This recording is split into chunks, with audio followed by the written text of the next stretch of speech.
following lecture was produced by Glorian Publishing, a non-profit organization, and is one of hundreds of lectures freely available via download, podcasts, streaming radio, and transcription.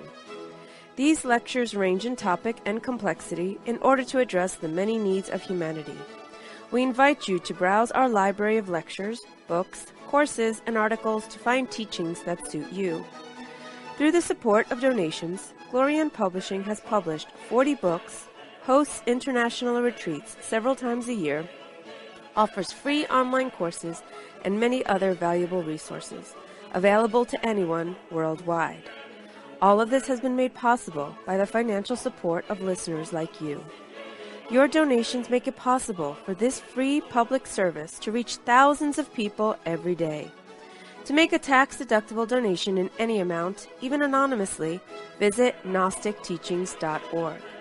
Now, with heartfelt wishes for the end of suffering for all creatures, we begin the lecture. May all beings be happy.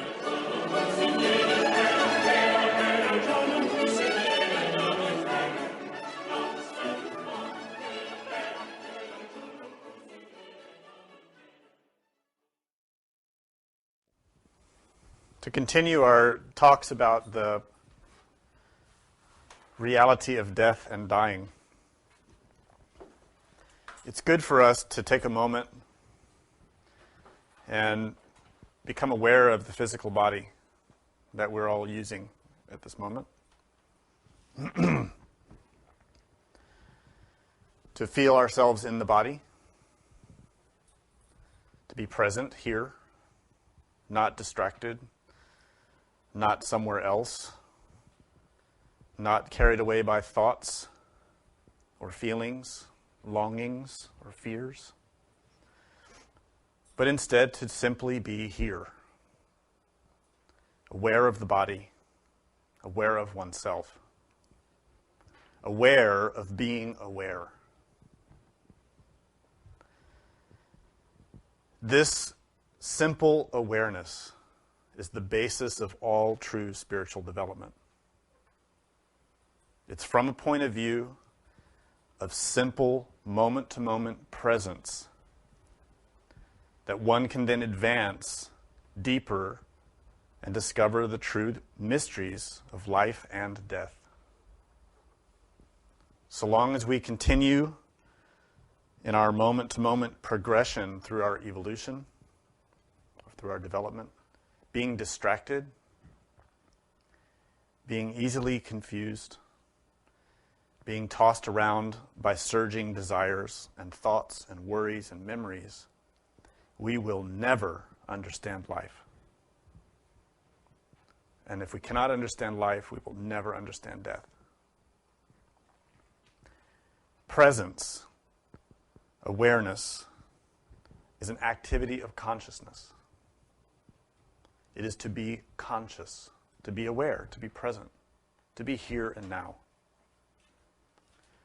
This takes willpower. In us, it is not automatic to be present. It is not a given. It is not mechanical.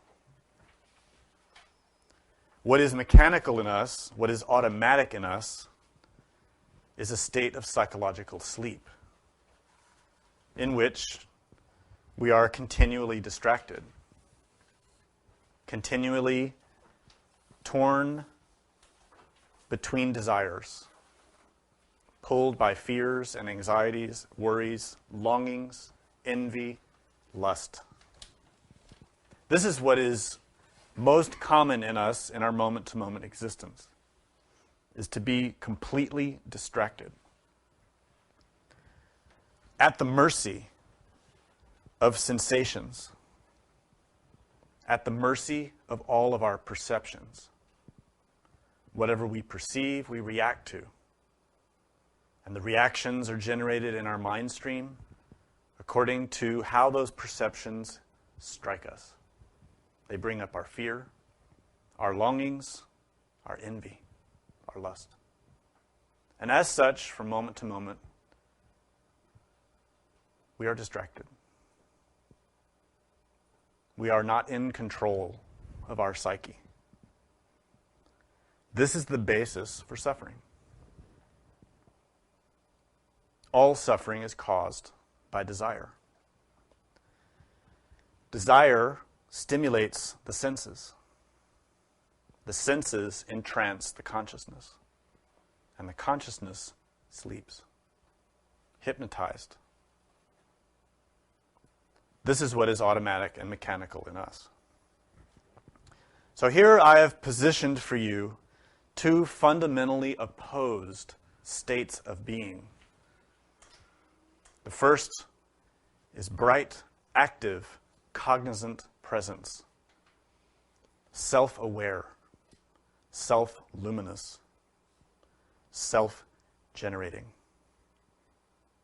free of any discursive emotion or thought, naturally, spontaneously happy and content, lacking nothing, desiring nothing, present, complete, whole, at peace.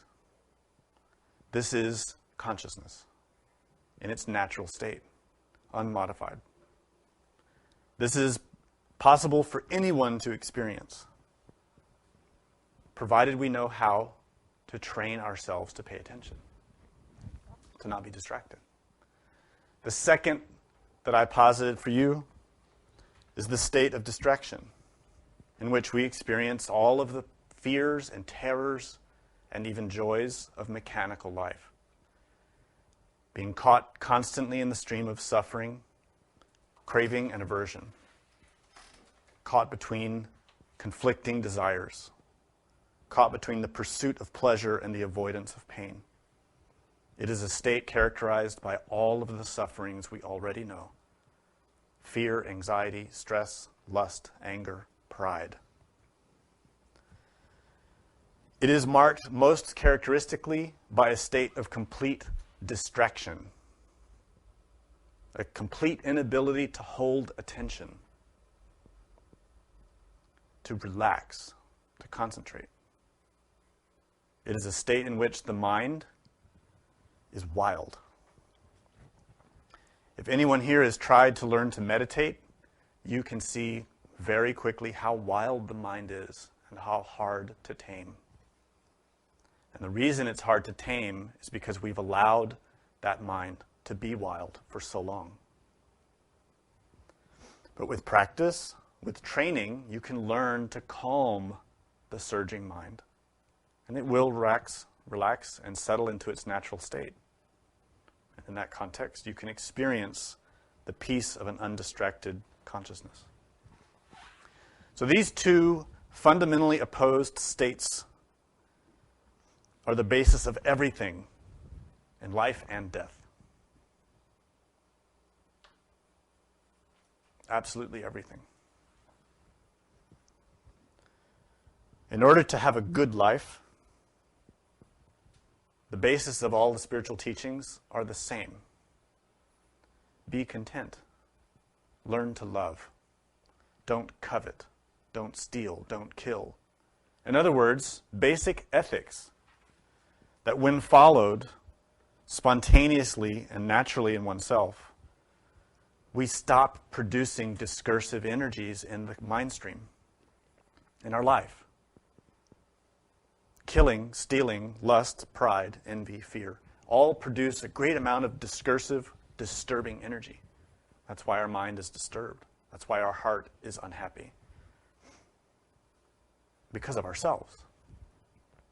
Contrary to that, when we learn to apply those ethics and live them because we know their benefit, the mind naturally starts to calm and relax. And we gain the capacity to start to experience spontaneous joy and peace, which is the natural state of consciousness. These two fundamental positions are up to us. It's up to us and how we use our attention. In other words, the result of our moment-to-moment life depends upon how we use our attention. If our life is full of pain, suffering, doubt, stress, dissatisfaction, unhappiness, it's because of how we use attention. It's because of how we use our consciousness. And thus, the antidote is to learn about consciousness and the mind. To learn how we pay attention. To learn what it is that absorbs our attention and thereby produces suffering. And so that effort requires a moment-to-moment remembrance to pay attention, to watch oneself, to be present in the body, not distracted, not flying around in the mind, daydreaming. When we're here and now, we are simply here and now. Aware of the body, aware of attention. And that is the beginning place where real change can begin. These teachings are a form of very rigorous training, not of the body, but of the consciousness, of attention. And that training has a single purpose: to guide us out of suffering. And that training has a single point of view, which is backed up by experience, that the cause of suffering is our own self. It is how we pay attention wrongly, what in Buddhism is called wrong view. It is, in other words, a state of avidya, which means ignorance. And this is at the root, the core, the heart of the wheel of samsara. Ignorance, a lack of knowledge. That is not book knowledge, but knowledge of oneself, knowledge of attention, knowledge of consciousness, knowledge of how consciousness functions in nature.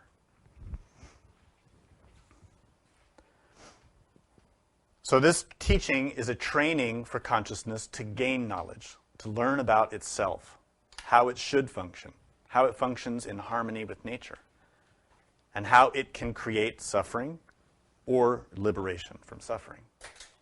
What in Sanskrit is called nirvana. The word nirvana simply means cessation. It doesn't mean heaven. It doesn't mean a place. The word nirvana literally translates as cessation, ending. And it means the cessation of suffering, the cessation of pain. And that's what our ultimate goal is as religious people, whatever religion we follow. It is to escape pain and to experience joy that lasts, real joy, not just the joy of getting something that we want, a new toy, a new dress, but real joy, which doesn't need or want anything, but simply is happy. That is joy of consciousness. So this training has many levels. This course that we're giving about death, the process of dying, and how to take advantage of dying, will explain certain principles about death and dying, and about levels of training that one can receive when one approaches death. We won't have the opportunity in this particular course to deal with the more advanced topics, because, to be honest, probably most of us couldn't take advantage of them. We need a lot of training to use the higher techniques. Any of us are capable of reaching that level, but it's very rare for any of us to have the willpower to do it. And this is the difference. Any of us can, if we have the willpower. One of these techniques in the higher level is called transference of consciousness. It is a technique in which a person is trained and then in turn trains themselves how, at the moment of death, to consciously direct their mind stream out of the body and into a new body. This is extremely difficult, but it is possible. It has been done, and it can be done. But it requires a very rigorous lifetime of training, which, quite honestly, most of us simply don't have the willpower to do. What that technique illustrates is the potential that we have to manage life and death. And that potential is there if we choose to develop it. Nonetheless, these teachings can still help us, even if we don't have the willpower to reach that level. Even if our sole intention is to avoid as much suffering as we can.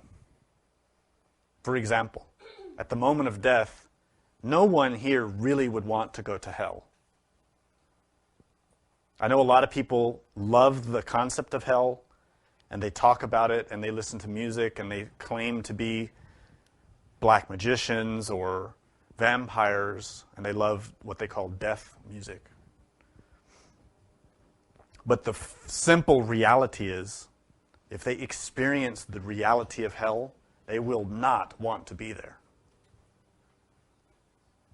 As grave as our suffering can be in the physical world, it is 1,000 times sweeter than the suffering in the lower worlds. And as we explained in previous lectures, hell exists, heaven exists, and we go to one or the other depending on the conditioning of our mind, according to the contents of our mind. In other words, our karma, what we deserve. If we've created a lifetime of suffering for ourselves and others, we belong in hell, so that hell can purify us of that. Because that's all hell is. It's nature's recycling plant, in which the soul is cleansed of all its mistakes and given another chance in centuries or thousands of years of time.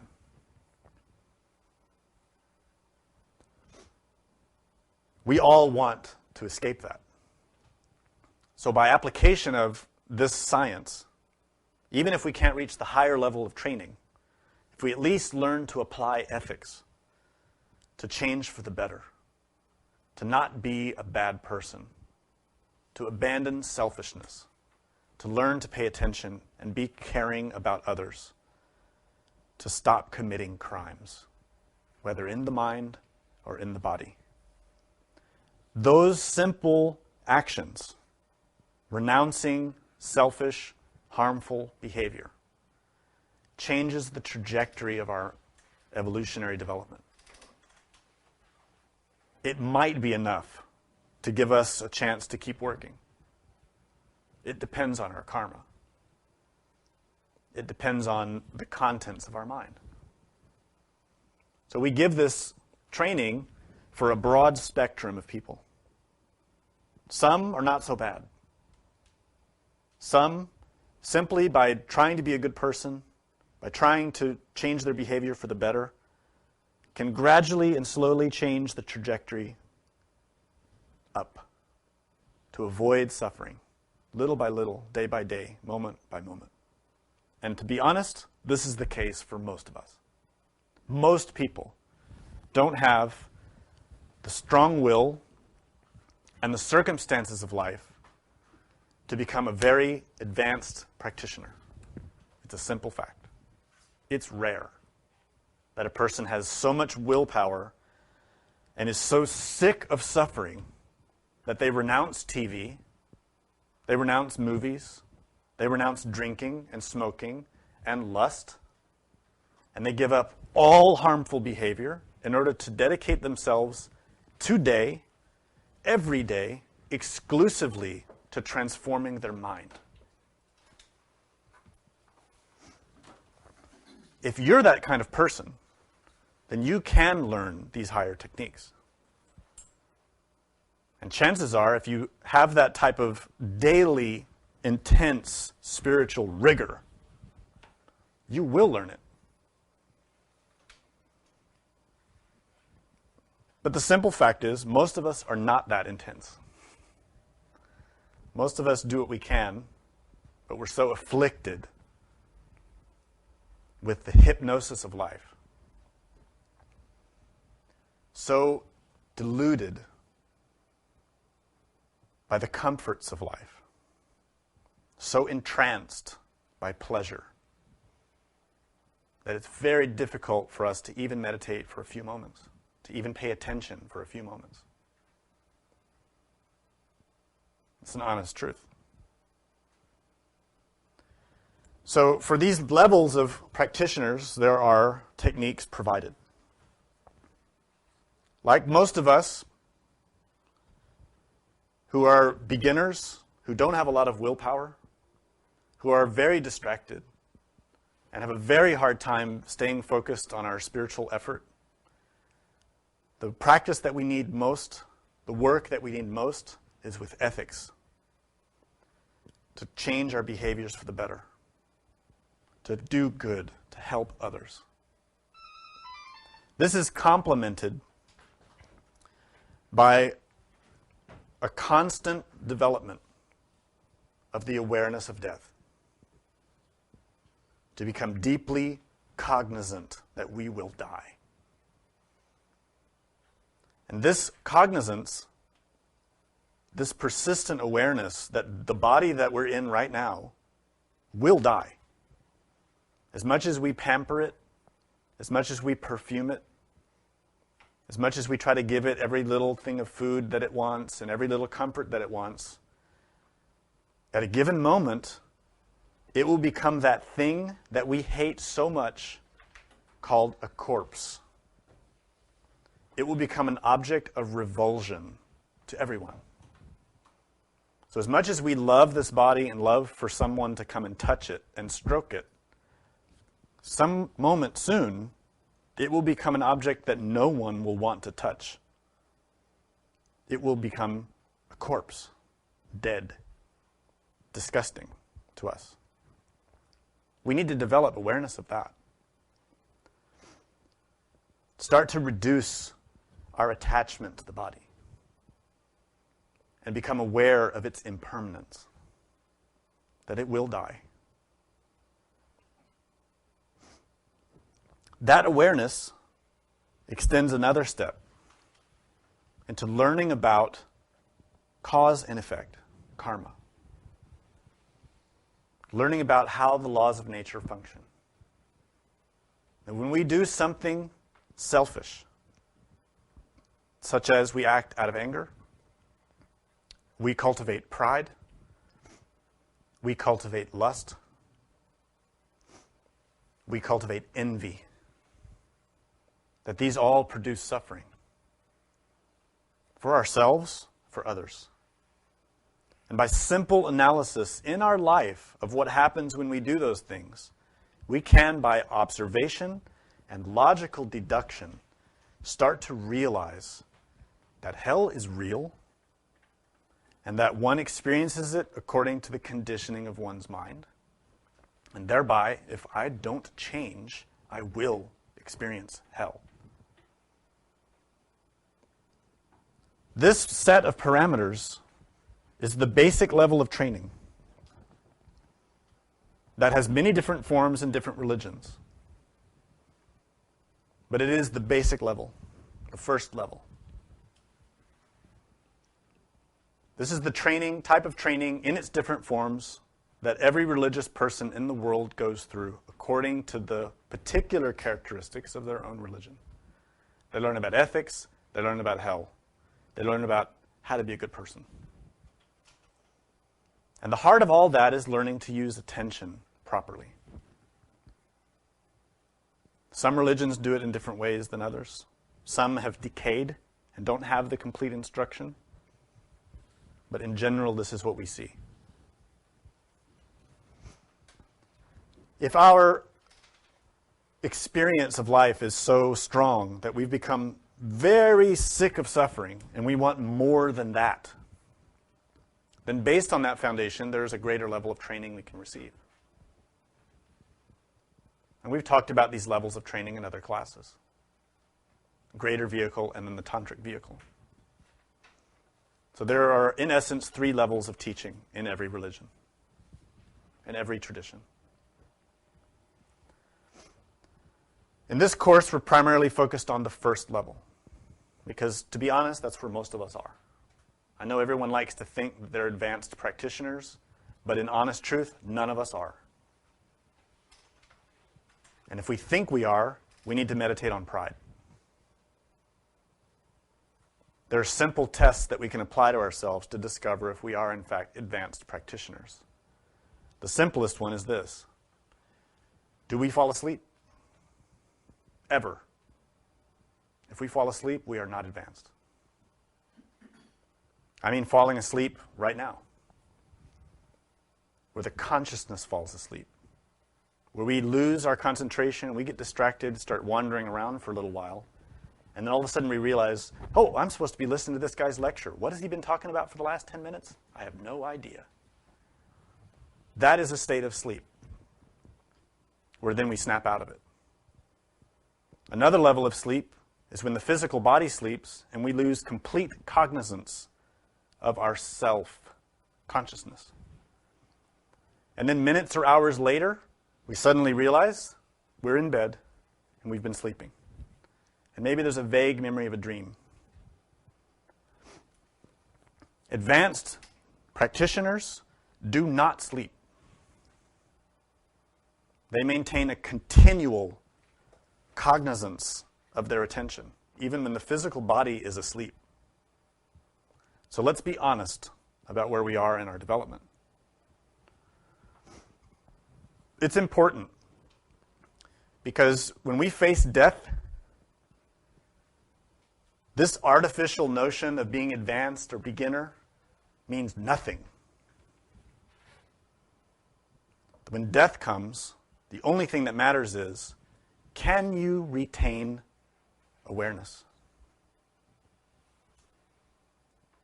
Most of us can't retain awareness, even if somebody turns on the TV. And that's just a little square of images and sounds. But we get totally sucked into that and lose all cognizance of ourselves. We forget we're in the body, and we start to perceive as the actor perceives. We become the actor. We forget the body. We forget ourselves. We forget who we are, and we start to feel what the actor is feeling. When the gunman is coming to kill him, our heart races. We get nervous. Our hands get cold and clammy, and we grip the chair. What's going to happen? That is a state of psychological sleep. That is hypnotism. It is 100% harmful to you as a soul. The same thing happens in conversations with friends, at work, at church, at home. When we get so engaged in an argument, in a debate, in a conversation, we forget ourselves. We are just the surging desire to be right, to be respected, to be envied, to be accepted by the others, to have security in the social environment. We forget ourselves. We lose cognizance. That is a state of psychological sleep. The same happens in sports. When we're so focused in winning that we lose cognizance of our name, our attention, who we are, other people around us, our life in general, and all our focus is on winning. It is a state of psychological sleep that is very instinctive. So this type of state of consciousness happens throughout our lifetime in many varieties and individual to each of us according to our idiosyncrasy. Some of us are more intellectual, some more emotional, some more instinctive. And we will experience these different states according to our own idiosyncrasy. What does this mean? It means that as we go through the course of our life, from birth towards death, we are continually cultivating a state of psychological sleep in which we have no self-awareness, constantly absorbed by the phenomena that are happening to us. constantly distracted by all our perceptions, both internal and external. So that when death comes, we don't even realize it. If you do develop into a serious practitioner, and you develop the skill to manage consciousness when you're out of your body, you can go into the world of the dead. And you can talk to them. And they don't know that they are dead. They continue with their same lives. Going to work, going to church, putting gas in the car, trying to sell you something, trying to get you to buy their life insurance, not knowing that they are dead. And every one of us is destined to that exact state because we don't even know that we're alive. That's how asleep we are. Merrily, merrily, merrily, life is but a dream. We all know the children's song. For us, life is that. It's just another dream. We have no cognizance of it. This is why we study the tree of life, the Kabbalah.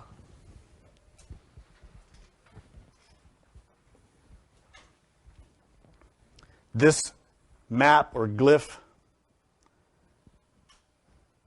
symbolizes structures in nature and in our soul. We've explained to you in many lectures about Malkut, which represents our physical body, and that the physical body is born and dies. But the energy that inhabits it does not die. That energy is our consciousness, our mind stream. That doesn't die.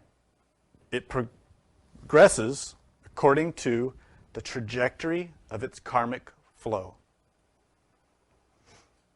That is, if in moment to moment we are cultivating more and more lust, more and more pride, then our karmic flow will proceed according to that trajectory to deepen pride and lust.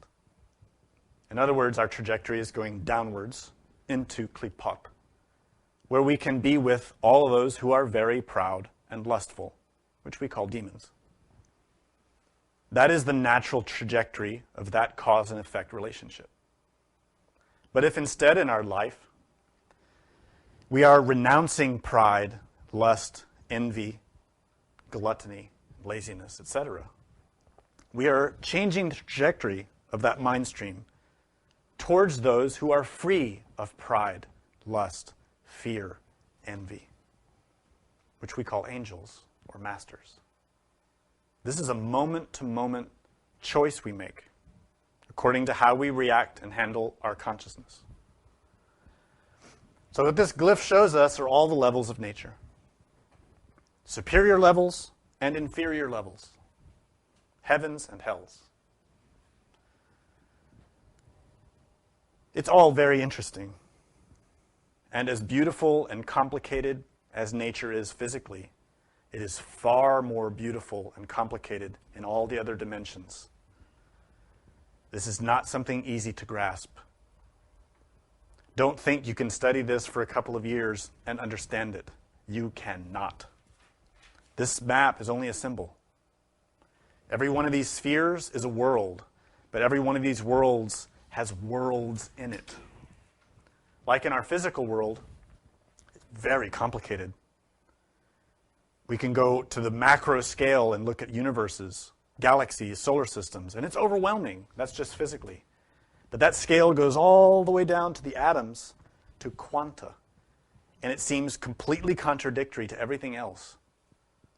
So we see many dimensions, levels, in just physical matter. So what about in the fourth dimension, the fifth dimension, the sixth dimension? It's very complex. Very beautiful, very sophisticated, and no book, no graphic can teach it to you. You have to experience it to understand it. Nonetheless, all of that, everything that exists, is empty.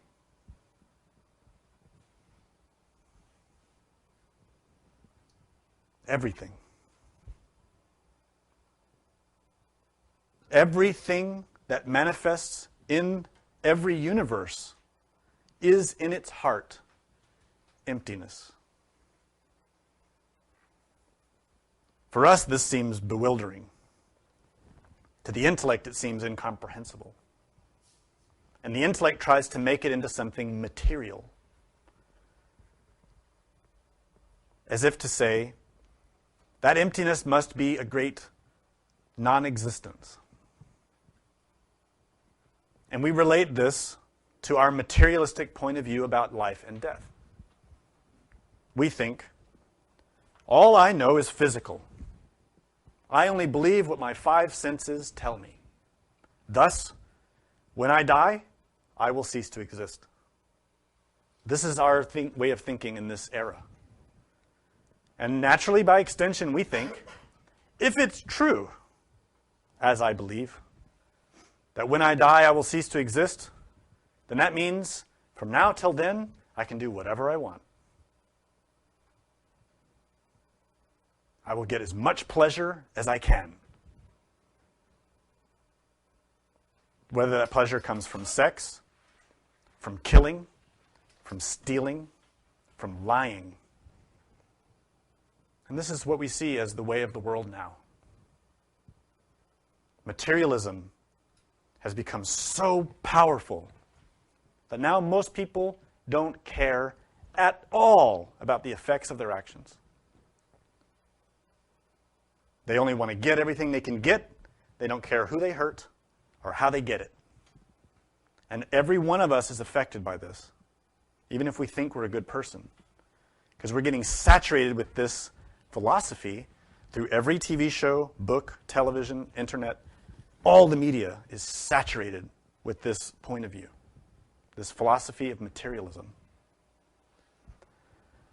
But let me explain something.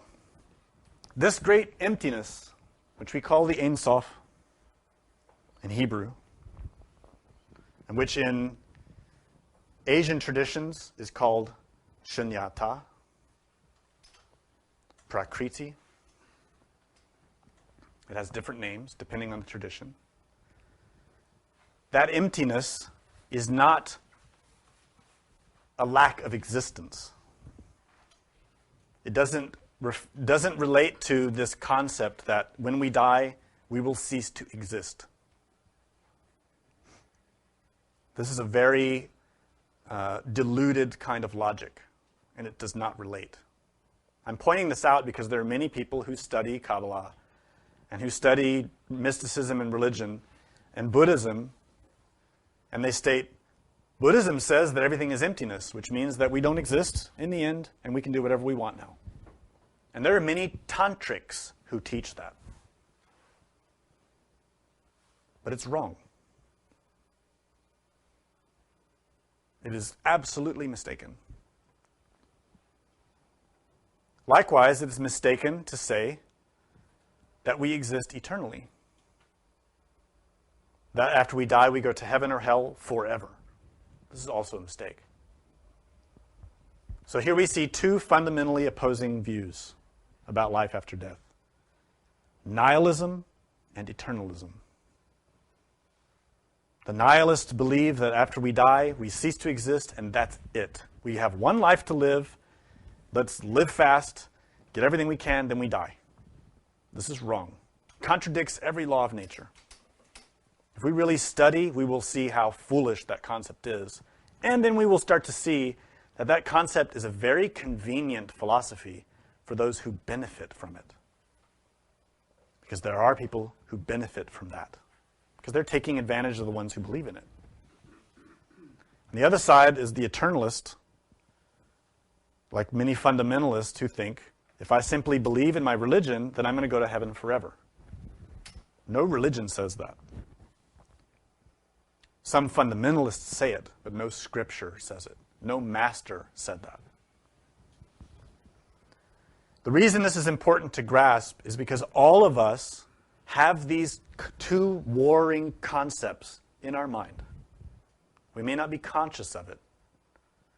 But these have been drummed into us in each lifetime by our culture. If we've grown up in a Western culture, particularly those that are influenced by Judaism or Christianity or Islam, we've been very powerfully influenced by eternalism, by the repeated statement that if we don't accept the religion and be good and donate to the church, we will go to hell. And even if we don't consciously think it, that fear is in us, inside, lurking. It's affecting us, even if we're not aware of it. And also, at the same time, we're being affected by our culture, which is pushing nihilism, telling us it doesn't matter what you do. You can do whatever you want. Nothing will come of it. You're just going to die in the end and nothing will happen. So what? Go ahead and steal that. Go ahead and lie. It doesn't matter. This war is happening in our mind. We need to understand the tree of life in order to comprehend the fallacy of these two opposing views. The tree of life, even though it looks complicated, in essence states exactly what the Prajnaparamita Sutra states, which you may have heard of. It's called the Heart Sutra. It's probably the most famous Buddhist scripture. Quite simply, it states, all things that exist are in their heart devoid of existence. And all things that are devoid of existence also exist. To the intellect, it sounds contradictory. But by conscious experience, through perception, one can validate this and confirm it. And that point of view is at the heart of liberation from suffering. And it begins here and now by analyzing the body. This body, by all perception, exists. But even if we apply just a scientific model to it and start looking at the science of it, we can see that really the body is mostly empty space. If you look into the atomic structure, most of the body is empty. But that isn't the ultimate meaning of emptiness. That is a more superficial level. The real meaning of emptiness is it lacks inherent existence. What does this mean? It means the body is dependent on other factors in order to be here. It is interdependent. It doesn't exist on its own by itself. It is impermanent. The body depends on a huge mass of very complicated circumstances in order for it to be here and now. And yet we have no cognizance of that at all. None. All the laws of nature must be stable and in place. Everything. It needs an atmosphere, it needs gravity, it needs magnetism, electricity. It needs this planet. It needs food, it needs water, it needs air. It needs all the minerals and chemicals. Hugely complicated circumstances. And it needs a consciousness to work through it. It needs a mother, it needs a father. So many things. The more you get into it and analyze, you realize it's truly a miracle that any of us are sitting here now. It's miraculous. And yet we take it for granted, and we abuse the body. And we only want to use it for pleasure, not for its true purpose. The deeper and deeper and deeper we go into that type of analysis, according to this training, eventually we start to analyze what is the ultimate root of my experience of the moment. It isn't the body. The body's impermanent. I will cast it off and take a new one, just like every other living thing does. What defines my experience is my consciousness. But what is that? And when we start to inquire within, we start to see, can we find the mind? Can we really find self? Where is it? What characteristic does it have? What can you identify and point to as self? If you start to look inside, for where your thoughts come from, where your feelings come from, where the potential and possibility of perception comes from. That type of analysis is an ancient tradition of meditation, mostly known in Buddhism and Hinduism, but it also exists in the West. Descartes used this technique. And it's how he arrived at his famous aphorism, "I think, therefore I am." That was his conclusion, that the basis of being a living being, a sentient being, was the capacity for thought. But he was mistaken. He didn't go far enough. When you go beyond thought, you can start to penetrate the root of real existence.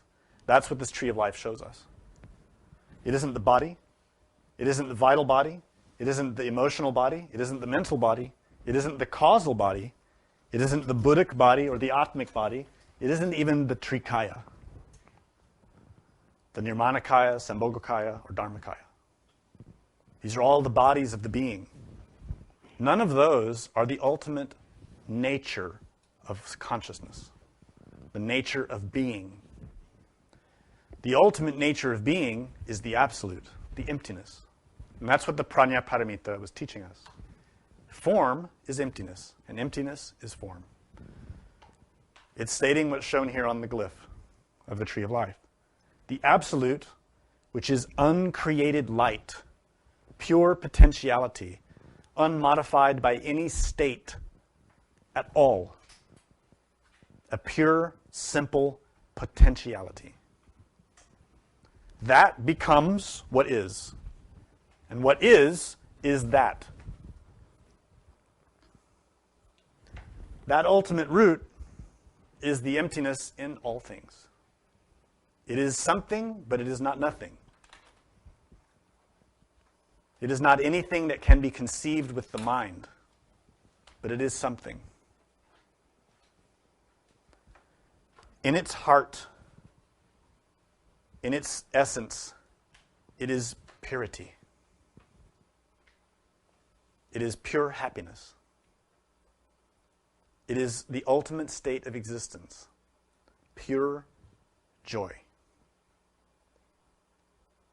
If you can imagine what would be the ultimate expression of any Buddha, of any great master like Jesus or Krishna or Moses, what would be the ultimate synthesis of who they are? It is that. Nameless, faceless, pure love. Pure knowledge, but beyond knowledge. It is indescribable. That is what we call the absolute state of all things, the abstractness of all things. Why is that important?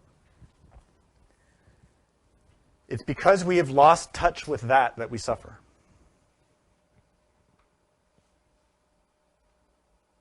A Buddha has regained touch with it. And there are many levels of Buddhas, or masters, or angels. You can use whatever word you want. Many levels. But even at the beginning level, a Buddha or master has at least touched it. And that's what changes them. Because they start to see the fundamental ignorance that all of us have. It is ignorance of that, our true nature. And then they work intensely to break the hypnotic ties to all matter, so that in the end, they are a pure expression of that. And the purest levels of that are here in those Trikaya, three bodies of the Buddha. These are different expressions of the highest level of gods in any universe. The highest, purest, most profound intelligence and love that we can possibly imagine. And they are simply vehicles or vessels that transmit that light. That potential is in us. This is the importance of death, is that death provides an opportunity to realize it. To understand that, we need to understand these three parts of our psychology and train now to comprehend the difference between them. This is what we talked about in the previous lecture. Essence or consciousness is what we use for attention. It is the purity of the consciousness that remains for us, which for us is quite small. Because over the centuries, as we become identified with discursive, selfish feelings and thoughts, we have trapped our consciousness or essence into ego. And that's where most of us is trapped. 97% of what we have as a being, as a soul, is trapped in lust, anger, pride, selfishness, desire. There are different names for this in different religions. We call it ego, which means I, because that sense of I is that. In the absolute, there is no sense of I. In a great Buddha, a great master, there is no sense of I. They are a true individual, but not selfish, not self-centered. Their whole attention is on you. And then acting as a vehicle for either one of these is personality. We explained all that in the previous lecture, but we need to remember it because we're going to get a little more technical into what this means. So if we were to look in a simple graphic into our nature, we can see levels of density within us. The most dense part is our physical body. And unfortunately, most of us think that the physical body is our true identity. And this is why we follow nihilism. We think the physical body is it, and when we die, we're done. That's our life, we're finished. Of course, this contradicts every law of physics and nature.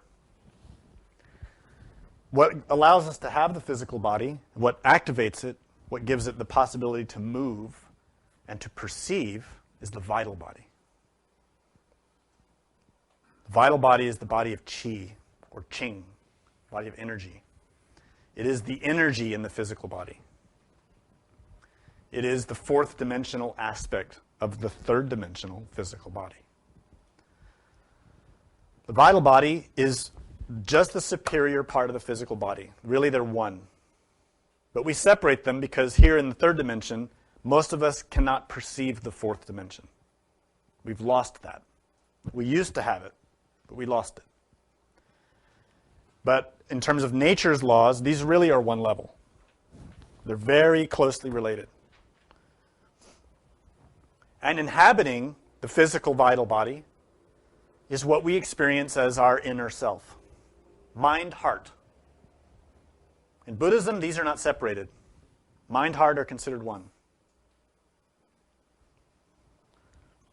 In Gnosticism, we talk about mind, heart as mental body and astral body. In all of us, pretty much, these are protoplasmic bodies that nature creates for us, gives to us, and that we use for free until nature takes them back.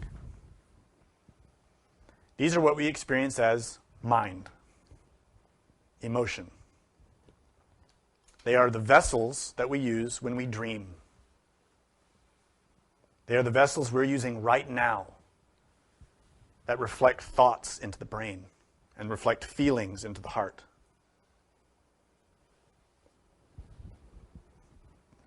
What is inside of those and gives those the capacity to be is consciousness, essence. Now, this is where it gets a little more involved and requires some self-knowledge on our part. What do we experience as ourself? If our stream of existence is characterized exclusively by thoughts and feelings of selfishness, I want this, I want that, I don't want this, I don't want that, then all we experience of life is mind-heart conditioned by desire, ego. That's all we experience. Anger, lust, fear, envy, jealousy, gluttony, greed, laziness. That's it. And for most people, that's it. When we were kids, or when we really fall in love, truly in love, we can experience moments of unmodified consciousness when we perceive without desire, but just love. Just giving. Not wanting, not taking. At peace, serene, happy. But it's rare. And that's because only 3% of it, more or less, remains unmodified by ego. So when you look at this graphic, don't think that these little bands of colors reflect the accurate proportions of these elements in our mind. They do not. At the heart of all this is the absolute, the emptiness, the true nature of everything that exists. None of us have experienced that. I can state that explicitly and bluntly, because if any one of us had experienced that, none of us would live life the way we do. Not one. The person who has experienced the void is not like other people. They do not waste time or energy on foolishness because they've experienced reality. One such person who experienced it at a young age was Samael Aun Weor. It transformed him radically. One experience changed his life forever. The same is true of Milarepa, Padmasambhava, the Buddha Shakyamuni. Great masters who experienced that and spent their life teaching others how to experience it because it transforms the mind, the heart, the soul. That's in us. But you see what happens? This consciousness in us, the unmodified, we rarely experience. The absolute, we've never experienced. Not in our memory. Let me qualify what I said that we've never experienced it. In our memory, we have no recollection of it. We have experienced it because it is our natural state, but we don't remember.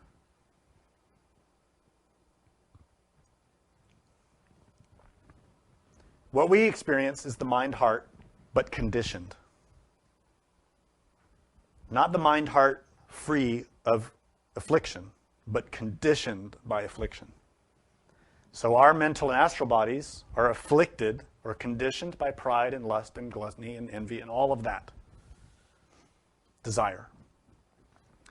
So from there we perceive outwards through the vital body and its four ethers, which reflect and transmit the data that we receive through the senses. The physical body interacts and acts as our interface with the external world. And in the midst of this physical and vital body, between the mind-heart, is personality that we build in each life. It is with our name, our look, our culture, our language, our tastes, everything that we are as a physical person now, the way we use our language, all of that which we described in the previous lecture. So we go through our life from moment to moment as this mind-heart, surging pride, envy, gluttony, and lust, etc., trying to get more of it through the external world and to the internal world. In other words, we never look inside. Our attention is out. From the mind-heart out, not from the mind-heart in. So then, we die. Physical body and vital body are discarded. Personality goes with it. that thing, that mask of personality that has our name, our history, our culture, is tossed aside. And the moment of death, what is projected out is mind, heart, consciousness, stuck together by karma. Because the consciousness created the contents of that mind, heart. The consciousness inside of it interacted with nature in order to produce pride and lust and gluttony and envy and greed. And thus, that mind stream, having created and initiated the projection of all that energy, has to receive the consequences of that. Cause and effect. That body of ego and complicated laws is projected into space at death. And by the laws of nature, must be born in a new body. And is drawn into that new body by the contents or the vibration of this mind heart. If we are, as a psychological entity, primarily experiencing in our life now lust and anger and pride, those are the qualities that determine our next birth. It isn't our good intentions. It is what we vibrate with. Let's think about this for a second. Imagine that you're running through a forest and you can't see far ahead of you. You're just running. And every tree that's coming at you, you dodge and you react to your environment as best you can. Suddenly, there's a precipice. The earth drops away, and your body goes into the air. This is similar to what happens at death. Because in life, we're like that, running in a forest. We're just running. We don't know where we're going. We have all these ideas about where we want to go. We want to get to 65 and have a nice retirement package and be able to kick back in Florida and eat oranges. This is our idea, and play with our grandkids. It's an illusion that a lot of companies are propagating for us, so we'll give them money so they can have that. The reality is, you're running through the forest of your life, and all of a sudden the floor drops out from under you and you can't put your feet on the ground anymore because you're dead. And your body is projected in space, not your physical body. That trajectory of your life is what's projected there. What determines the angle and direction of that body that's falling through the air at that moment? Not only the speed at which you were running and how you were directing yourself, but that last foot that you put on the ground. Right? If you had seen the chasm, you could have prepared your body and leapt. Right? Makes sense, doesn't it? The same thing happens at death. But what you're trying to prepare and propel over the chasm is not the physical body, but the mind, the heart, the consciousness. Make sense?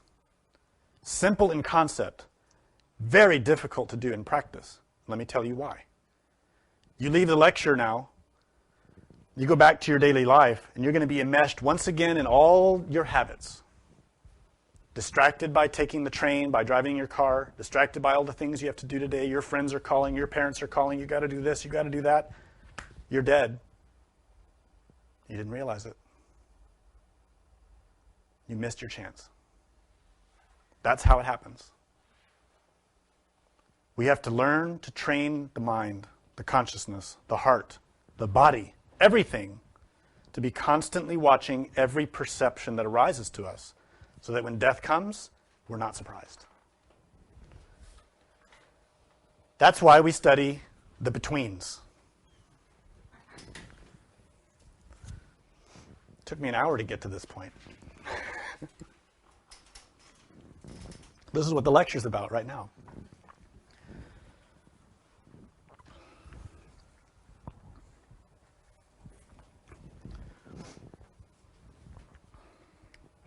In real Tantra, not this popular garbage that you find in bookstores, but the real thing, there is an extremely important scripture that is memorized and prayed and studied throughout life by every practitioner of real Tantra. And it is called the Root Verses of the Six Betweens. It was composed by Padmasambhava, who brought Tantra to Tibet. He is a very great master. This teaching is attempting to present to you his experience and his guidelines for you to access the experience of what is real, which is the absolute. It is beyond the astral body, the mental body, the causal body, beyond all the bodies. It is beyond everything that's manifested. It is the unmanifest. It is reality. And what he taught in everything that he taught was that if you learn to manage your consciousness, your awareness, you can perceive and experience the absolute. And that perception will dramatically change you and empower you to learn more and to truly become a great vehicle of that force. This scripture about the root verses of the six betweens, or the intermediate states, is also the basis for a very famous book that all of us know about. Most people call it the Book of the Dead. That's not the actual name. But we call it that because of somebody that translated the book more than 100 years ago, and he thought that would be more commercial. But the actual name is another name in Tibetan. It's quite long, and I won't bore you with it. That book, the so-called Book of the Dead, is a guidebook primarily for people like us who are not trained. It is a guidebook that can be read and studied to prepare oneself for death. And it's often read to someone who's dying or who has just died in order to help them navigate what's called the between. In Sanskrit, in Tibetan, it's called bardo. Most of us probably heard of the bardo. Usually when people say the bardo, they're talking about the between death and life. It's a period of time between. That's what bardo means, between. But really, there are 6 bardos, 6 betweens.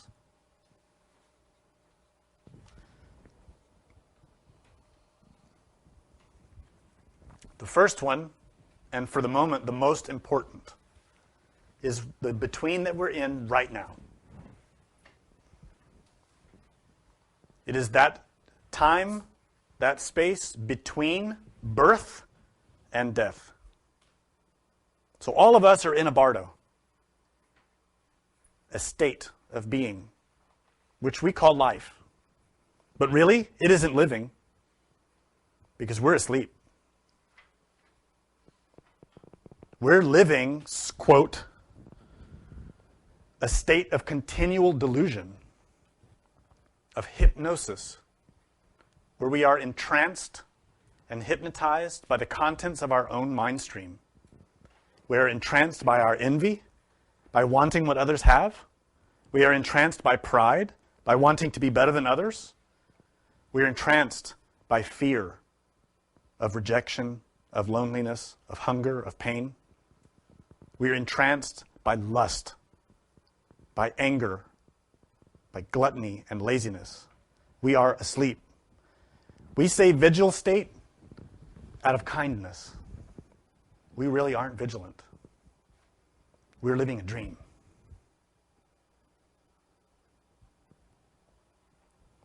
During this vigil state, every single day, we live a little reflection of our whole life. In the esoteric tradition, we state that each day reflects the contents of one's whole life. So how you live today is an insight into the whole of your existence. So then you can look at your life. How have I lived today? And that will tell you how your whole life will boil down in a mathematical equation.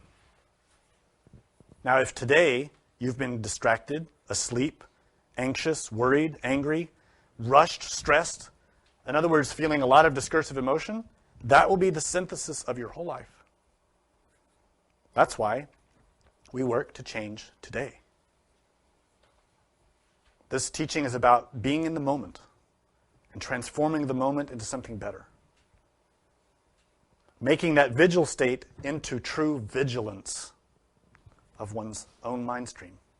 Truly vigil, truly aware and watchful, and doing what we can with our will to be the best person we can in every interaction with everyone and in every interaction with ourselves.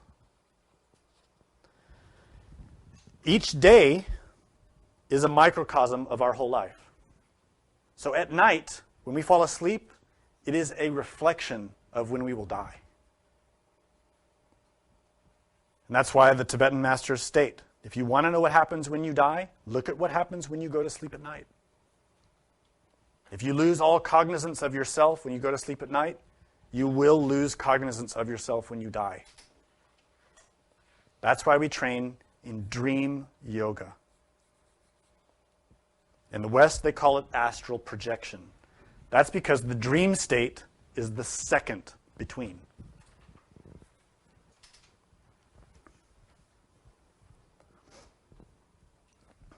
In the dream state, we're experiencing exactly what we will experience when we're dead. Because we leave the body.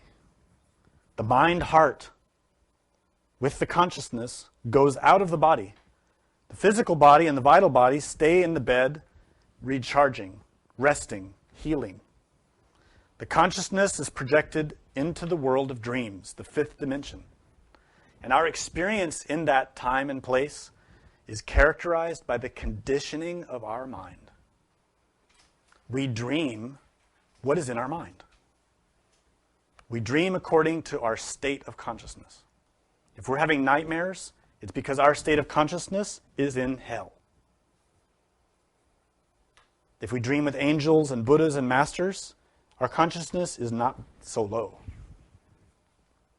If we're dreaming that we're at work and that we're chasing women or chasing men, or that we're having sex all night, or that we're killing people, or we're being chased and pursued, we're in hell. And that's what will happen to us when we die. The difference being with death, the connection between the mind, heart, and the body is severed.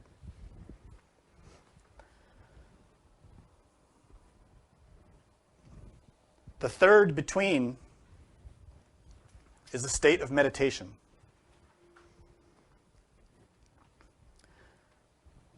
Very few of us have experienced this. Now, I know everyone here has studied meditation. And I know everyone here thinks that they have some knowledge of meditation. But the bardo of the meditation state is not concentration. It is not a physical sensation. It is not tingling in your spine. It is not heat. It is not your chakras. It has nothing to do with the body. The bardo of the meditation state is a cognizant perception of reality. What in our tradition we call samadhi. In Buddhism, that term has a lot more meanings than just this. But in Gnosticism, we call it samadhi, ecstasy. It is, in other words, a state in which it is possible to perceive the absolute, if we know how.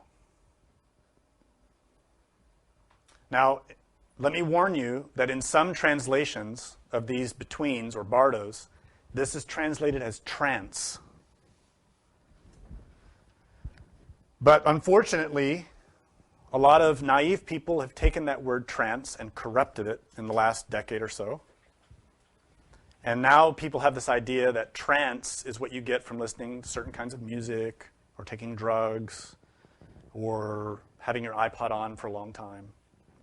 That is not what it means. It is also not the state of inebriation that comes from any kind of drug or alcohol.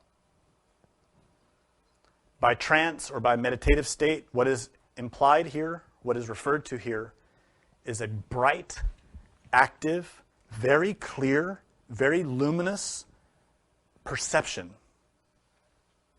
that is not artificial. It is not induced by any chemical or tool, but it is a natural state of consciousness that one accesses when one knows how. And it flourishes spontaneously. That's why we learn meditation, is to access the natural state of the mind. That's what's meant here. So in these first three bardos, or betweens, we can see that most of us haven't experienced any of them. Because we live our vigil state totally entranced and hypnotized, and we rarely experience the free consciousness, the natural state of mind in our daily life that is naturally at ease and at peace and filled with love. We rarely feel that. We're usually feeling the need to pay bills and rush to work. And what are we going to do to get that girl's attention and all that kind of stuff. The dream state likewise. We usually don't even remember dreams, much less be cognizant and aware in the dream state, able to consciously direct ourselves at will in the world of dreams. Very few of us have had that experience. Some of us have. Likewise in meditation, most of us have never experienced a true state of samadhi. Even if we've studied meditation for 10 or 20 years, we might have experienced some funny sensations, we might have had visions, but never really experienced full samadhi. These are only the first six, or first three of six.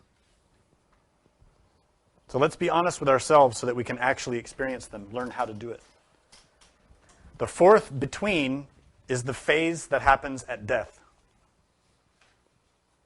Everyone here has experienced that, but not cognizantly, not consciously. The fifth is reality. And the sixth is rebirth. So we see two groups of three. Vigil, dream, and meditation are states that we experience during so-called life. The next three, death, reality, and rebirth, happen between lives. The reason Padmasambhava taught these six betweens and explained them is because through training, you can learn to take advantage of them. These are all moments at which, if you harness consciousness, you can learn something. You can transform your existence. But you have to know how to do it. It won't happen on its own. You have to know how. So he wrote this scripture. He says, "Hey, now when the intermediate state of living arises before me, I will abandon laziness, for which there is no time in this life. Unwavering, enter the path of learning, reflecting, and meditating.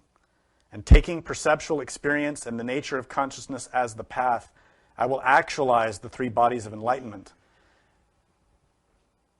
This once that I have obtained a human body is not the time to stay on the path of distractions." So this is the instructions for the first bardo, which is our physical life. It's only a short paragraph.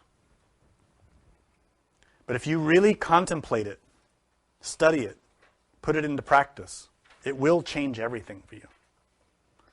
It's not complicated. It's not intellectual. Your intellect will say, this is boring. It's not for the intellect. It's for the consciousness. And what it's saying is simple. Don't be lazy. Study yourself. Reflect on yourself. Meditate on yourself.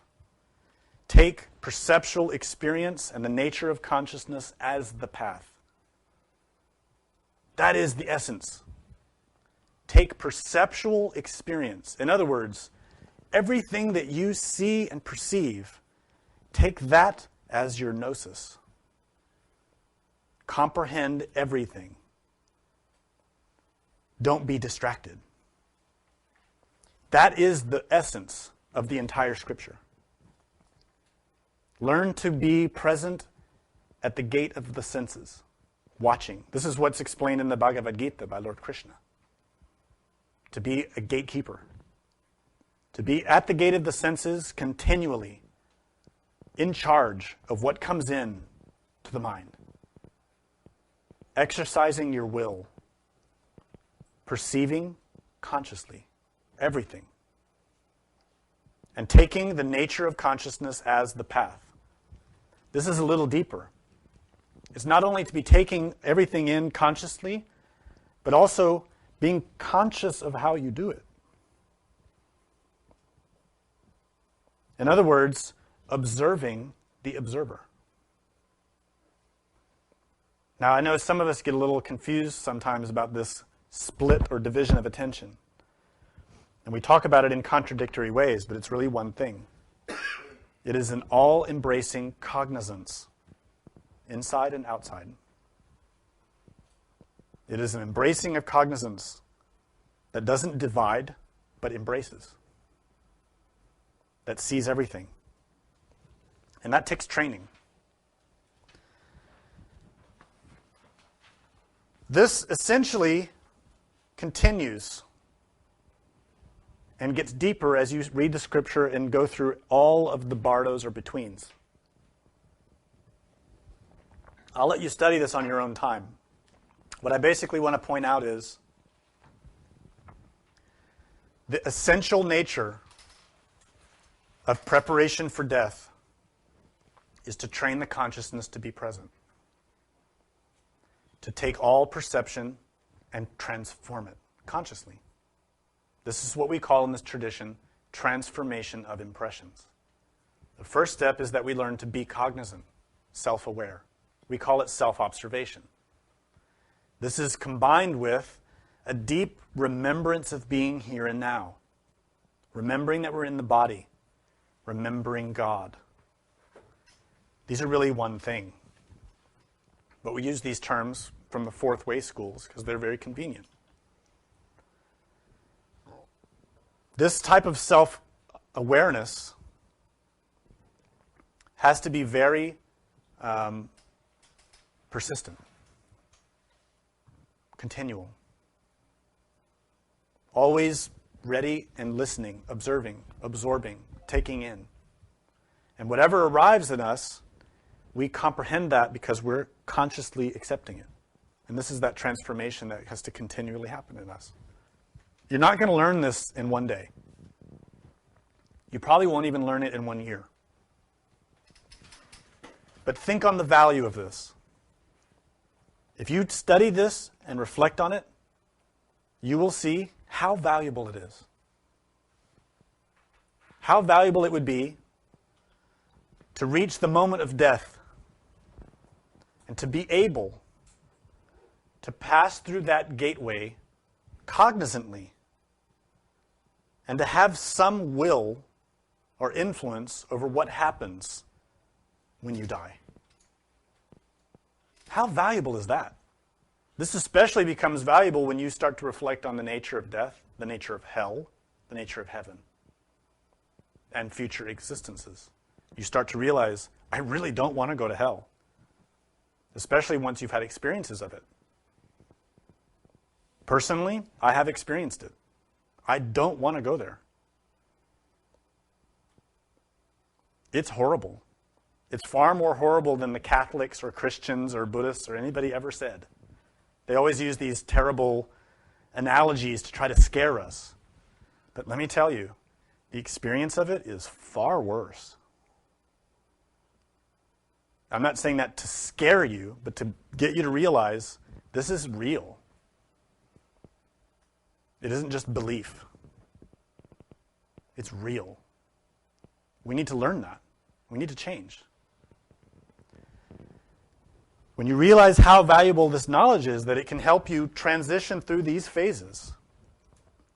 Death phase, reality phase and rebirth phase, you can have an influence there. You can pass through them consciously and thereby achieve a better birth.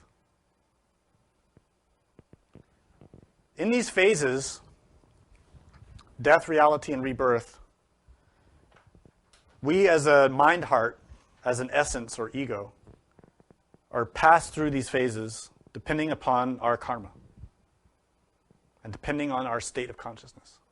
If we pass through them the way we are now, completely asleep, we won't have any cognizance of what happens. And whatever happens to be surging in our mind stream during that transition is what will determine what birth we'll take. It'll have a huge impact, especially if our death is traumatic. If we die through violence or through a strong illness, or if we die feeling a lot of attachment towards our spouse or our kids, that strong attachment, that pain, that fear, the violence that we experience will be characterizing our mind heart as we pass through death. And that will have a great influence on our rebirth. That's terrifying. It's something to be taken very seriously. But on the other hand, if in life, in the vigil state, we're constantly training to be present and aware, not surprised by anything, but taking in every impression and transforming that, conscious, relaxed, self-aware. And then we're learning to do that in the dream state as well, through learning dream yoga. Then through the process of dreaming, we are training ourselves to be aware in the death state. And then also, if we're meditating every day, we're deepening that training even more. Getting the mind and the heart to relax, getting the consciousness very sharp, very concentrated, very natural. These three nourish each other. Some people try to practice one and not the others. It'll go much slower for them.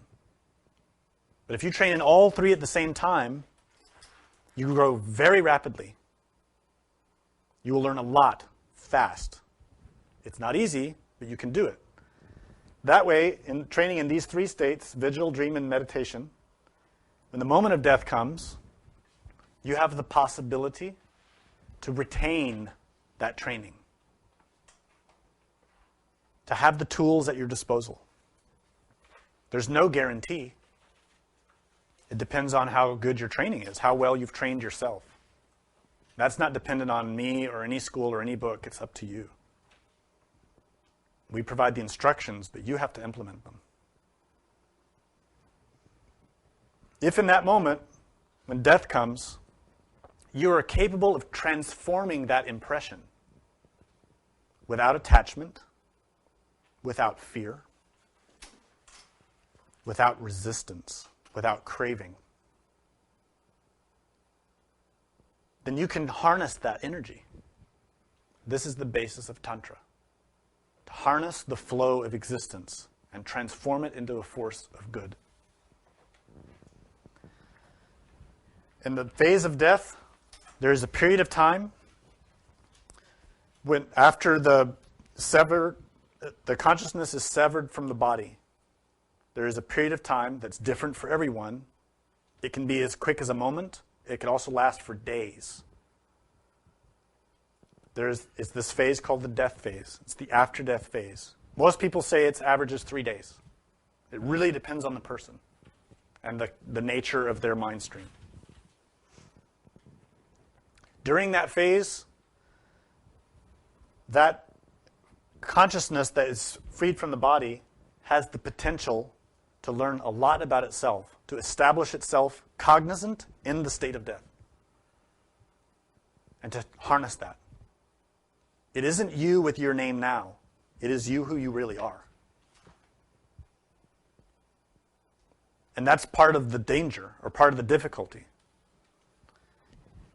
What we have to learn in these first 3 states, vigil, dream, and meditation, to learn who we really are, to disassociate our attachment to the body, to the personality. Because really, we are not such and such a person with such and such a name. We are not from such a country with such a language and tastes and interests. That's all personality. That will all die. But we don't know it. That's the first part. Training ourselves to be cognizant of who we really are. That reality of who we are is also not the astral body. It is not the mental body. It is not the causal body. It is that which is in the deepest part of us. That's what this teaching here states. At the fourth paragraph, talking about the time of death, he says, "Now when the intermediate state of the time of death arises before me, I will renounce all attachment, yearning, and subjective apprehension in every respect. I must undistractedly enter the path on which the oral teachings are clearly understood and project my consciousness into the uncreated expanse of space.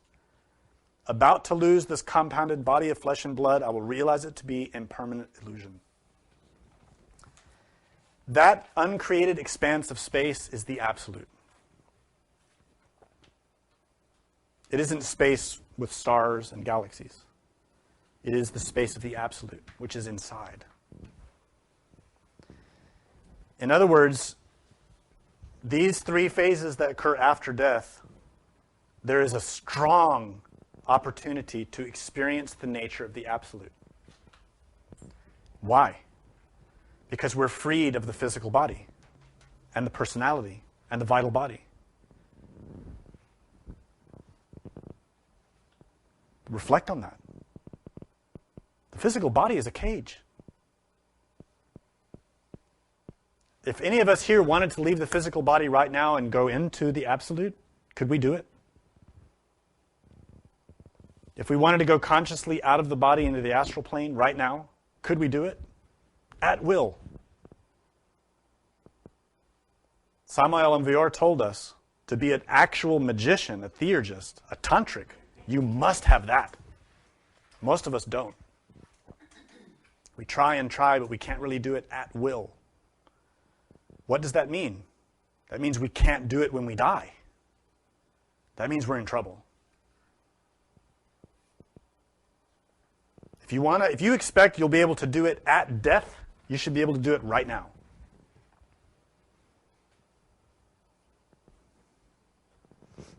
This is how serious the training is. That's why I said there are levels. We start where we are. We're beginners. We start working on improving our vigil state, improving our dream state, learning to meditate. Those provide us the foundation to start learning to project the consciousness out consciously at will and learning to manage and navigate it in other dimensions. And having gained that skill, it isn't just to go and spy on our neighbors or go investigate certain temples that we happen to be interested in or try to get powers. That isn't the point. The reason we need to develop the skill, the ability to navigate the consciousness out of the body in other dimensions, is so we can do it when we're dead. Because chances are, as serious as we are, chances are we won't reach full liberation in this life. I hate to put it to you that bluntly, but when you analyze the facts of your life up till now, are you really thinking you're that serious that you're going to achieve full liberation in one life? Just look at how you've lived up till now. As I said in the first lecture, when you take life and divide it, half life spent in sleep, 25% due to illness, sickness, afflictions, and worries. At the end of that math, we only have a few moments to practice seriously. And most of us squander it. We'd rather watch football.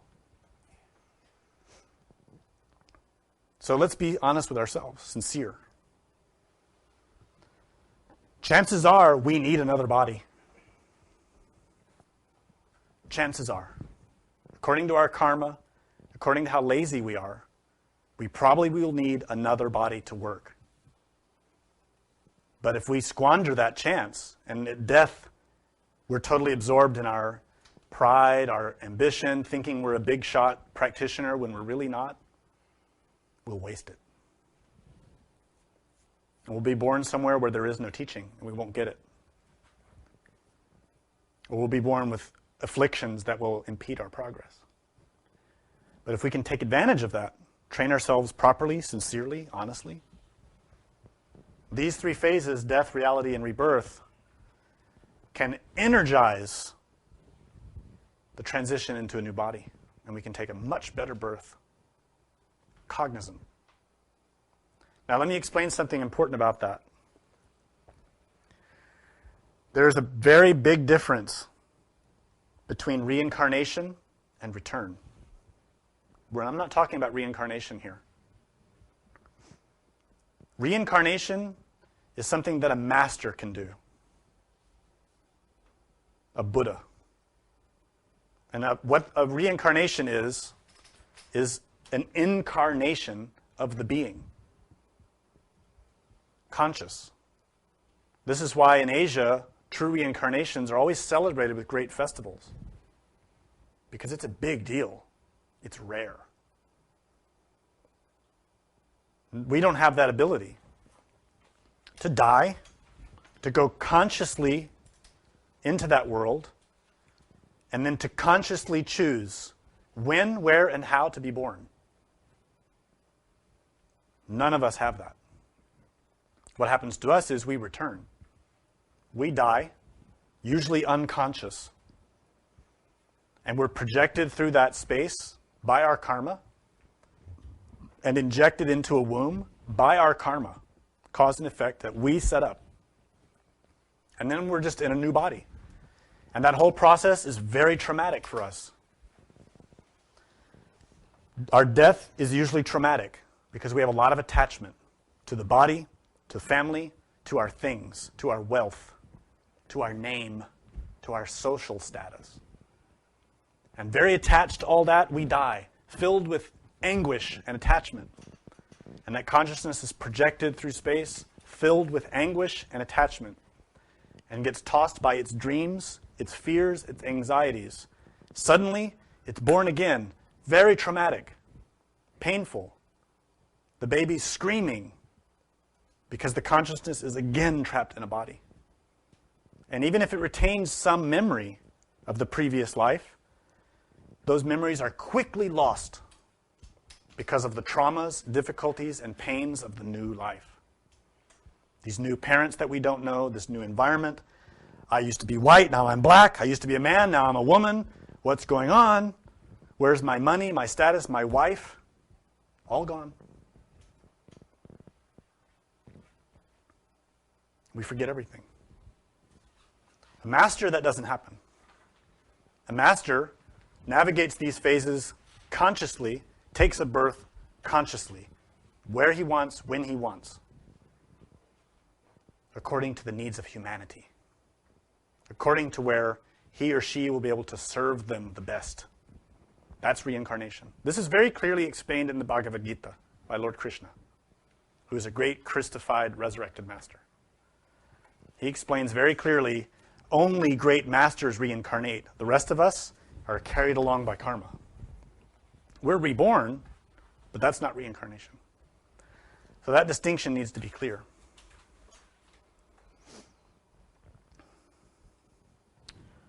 I had a lot more to say, but we better stop. Any questions? You said,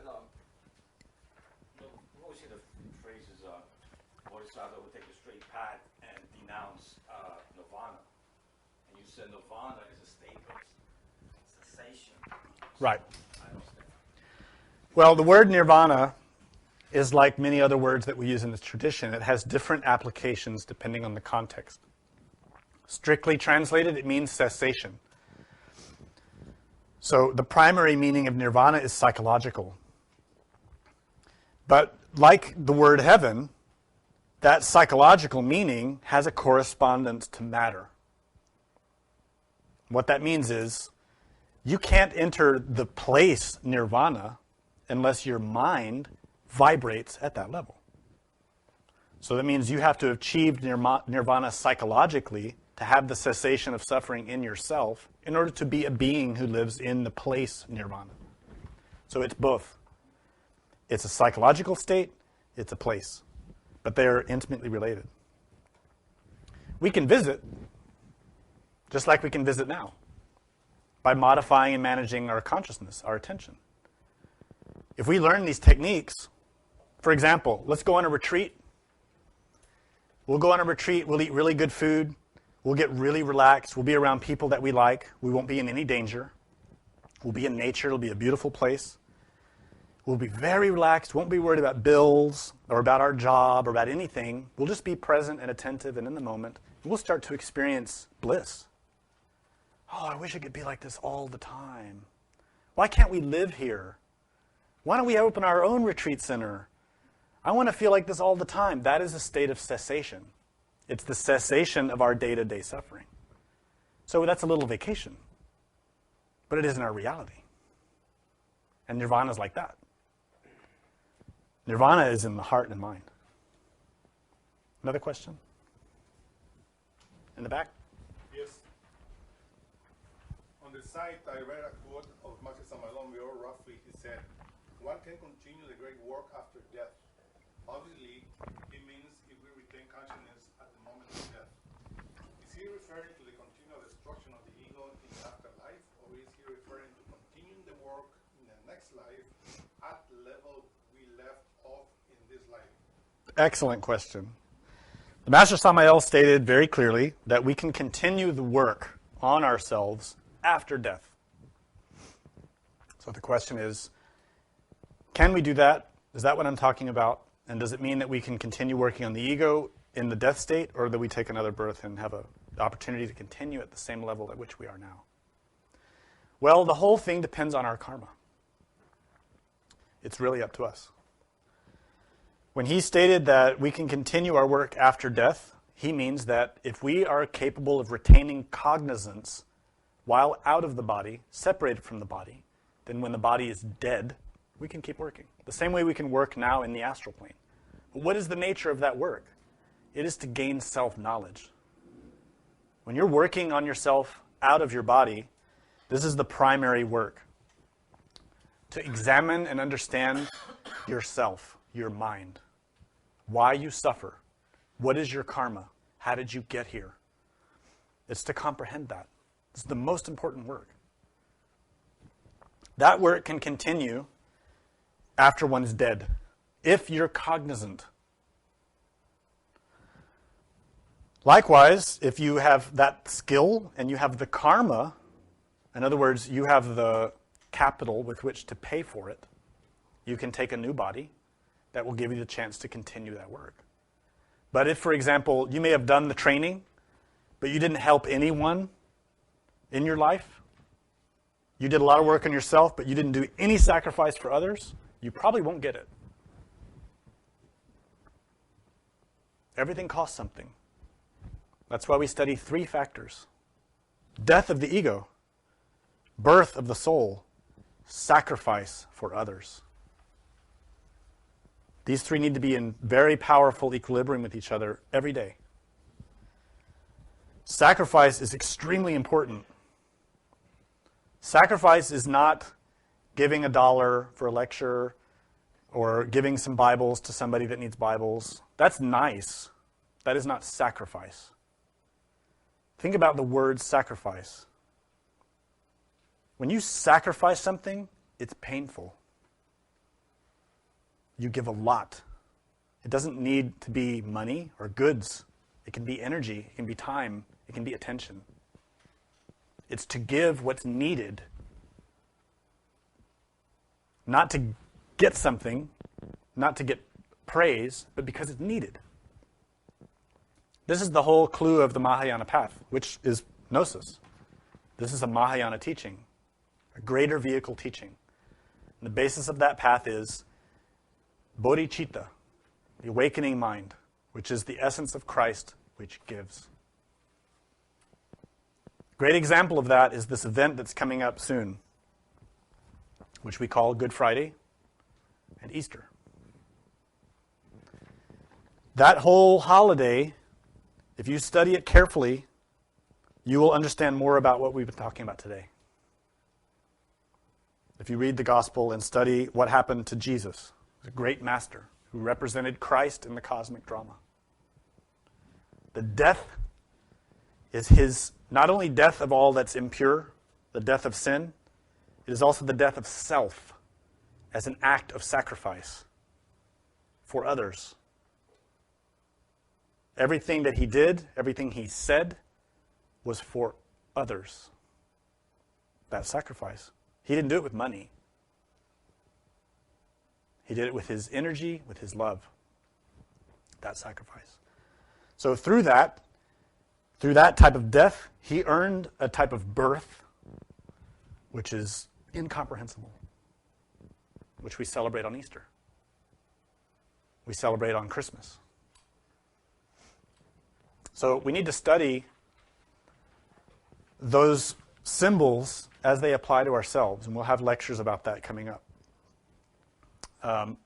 But to be more specific with the question, it comes down to what we earn. And that has to be a relationship between us and the law of karma, if we can earn it. It is possible, yes. In other lectures, you said that most of us will not receive another physical body.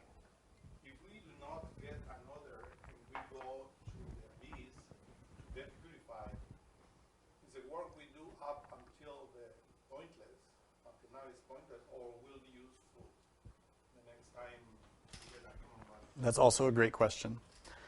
Yes, in previous lectures, I explained what Master Samael explained, which is that most of us are on our last or next to last existence in a humanoid body. And this is because of the natural stages of evolution that this human race is passing through. We are at the end of an era. Humanity is a collective mind. We all like to think we're individuals, but really, we're animals with intellect.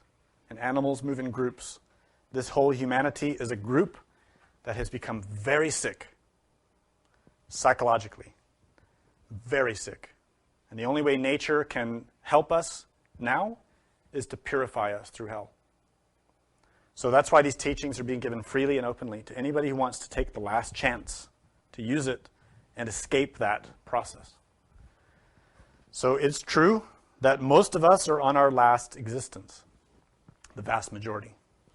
And it's also true that many of the humanoid bodies on this planet now do not have a human soul in them.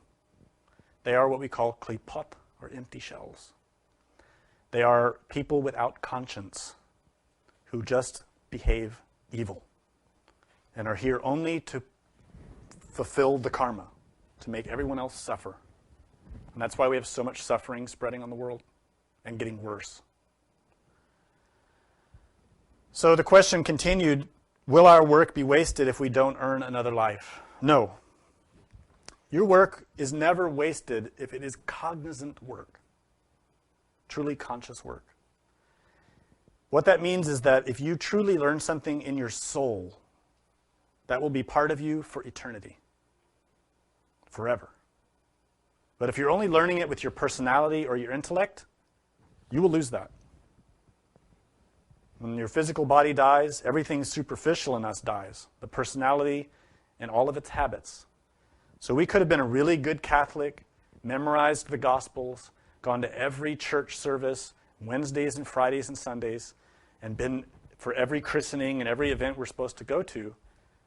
But if that was all just mechanical, which it generally is, we won't retain any of that. But if we take one scripture and truly comprehend it in our soul so that it changes our very way of perceiving life, from now on, you will never lose that. This is the value of what's stated in the first line of the scripture I gave you today. Study, reflect, meditate. Comprehend things very deeply, you will never lose it. So if that happens that some of us, which probably will happen, that some of us die and don't earn another body, then unfortunately, that consciousness will have to pass through the great recycling of nature as long as their karma demands it. And they will suffer. And we will all have compassion on those souls, on each other, because we'll probably all pass through it together. And in the end, that soul will emerge out of that process, called the second death, purified, but retaining whatever knowledge it had acquired, conscious knowledge. That is part of the soul. This happens even with bodhisattvas, great masters who fall. There are great masters who get identified, who make mistakes, usually because of sex, and they fall, and they lose their status, and the ego reemerges in them, and they become hypnotized once more by the illusions of life, and they get sucked back into the abyss and processed by nature. For them, the suffering is millions of times worse than it is for the rest of us, because they've already built something inside that doesn't belong to mechanical nature. They've built bodies of the soul. They've committed a grave crime because they have broken the trust that was given to them by the conscious circle of humanity. They have enormous karmic debts to pay from that type of failure. And so they will process through that region over millions of years, where with most of us it may be thousands, depending on the depth of our ego. They will suffer a lot more. But in the end, when that soul is finally cleansed, it retains the knowledge it had acquired. But it has to suffer a lot. Another question back there? Is it possible to split this consciousness and to leave a little consciousness here to live this life and to take another birth before we die and to be conscious of both? I'm not sure I understand the question. The question's about splitting consciousness and leaving a portion here so that when we die.